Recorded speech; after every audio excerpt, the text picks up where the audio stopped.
toutes et à tous, c'est Noah et aujourd'hui on se retrouve pour une nouvelle vidéo. Aujourd'hui on va regarder la puissance, on va regarder comment savoir la puissance de notre iPod Touch. Donc déjà vous devrez aller sur l'Apple Store et rechercher une application qui s'appelle Geekbench. Donc il y a la Geekbench 3 et la Geekbench 2, moi j'ai la Geekbench 2, donc vous marquez Geek, donc un peu comme moi je suis, Geek. Non, pas Geek Beach, mais Geekbench 3 par exemple. Donc il ressemble à ça.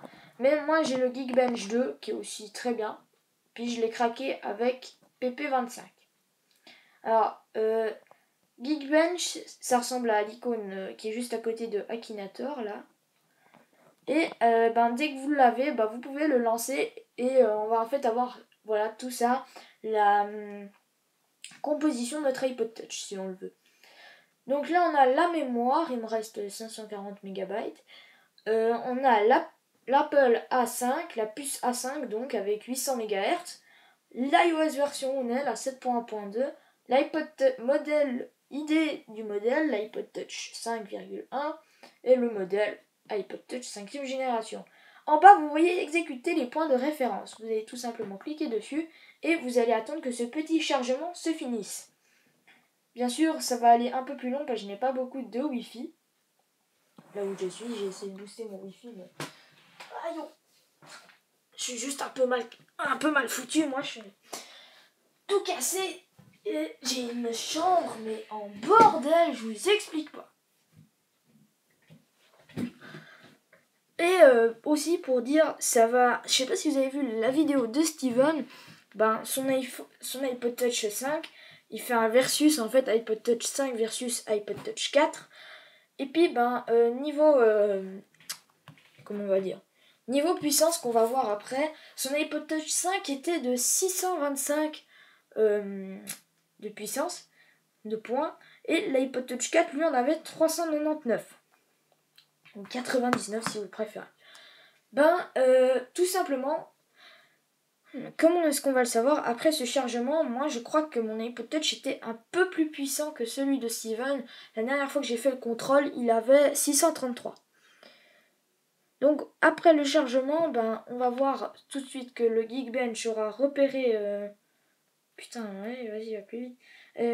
Et surtout que Geekbench, c'est surtout juste pour voir si votre iPod Touch a perdu de la RAM ou pas. Moi il en perd pas quasi jamais, juste parfois je regarde après des installations de Cydia, il en a perdu, j'attends une bonne heure et après il revient, même parfois il a plus que 633, il arrive quasi aux 700.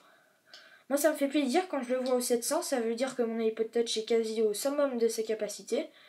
Donc franchement moi voilà, mon iPod Touch se porte plutôt bien. Et aussi j'aimerais vous dire, c'est comment on va dire, assez sympa d'avoir ce Geekbench, comme ça vous pouvez savoir toujours la RAM de votre iPod Touch, votre iPhone ou votre iPad. Donc le chargement arrive bientôt il arrive bientôt fini.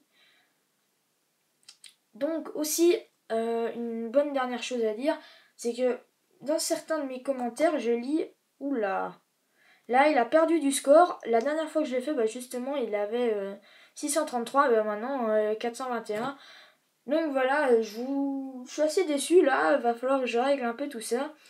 Je vous mettrai dans cette vidéo, dans les commentaires, mon meilleur record de Geekbench si on veut bien. Et bon, là c'est surtout qu'il n'a pas beaucoup de Wi-Fi. Je suis sûr que si je vais en bas et que voilà, j'aurai beaucoup plus de mémoire vif et tout.